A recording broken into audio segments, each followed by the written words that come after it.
Hello everyone, today I'm going to show you how to fix Microsoft Authenticator app not showing code on your new phone.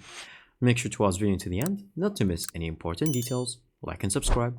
So as you can see, once I open Authenticator app and I log in, then from here, as you can see from a new account, it's saying no notifications found. To fix this issue, first of all, we're going to check our App Store.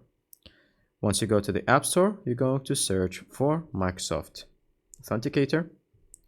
And as you can see, when you go to Microsoft Authenticator app, if you haven't updated it in a while, then you can see that there's a button here that should say update. Make sure that you click on the update button.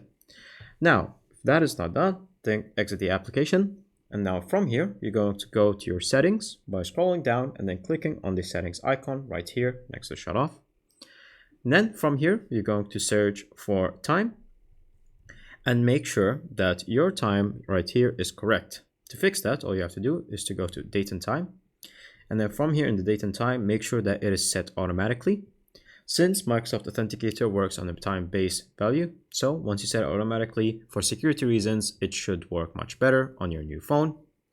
Once that is done, finally, if that still doesn't work, then simply exit the settings right here and search for apps. Once you search for the apps, you're going to see all the options that you have, and you're going to find and select Authenticator. And then from here, you're going to go to the storage and cache option right here and make sure that you clear the storage and then clear the cache, and then you're going to go back and then force stop the application.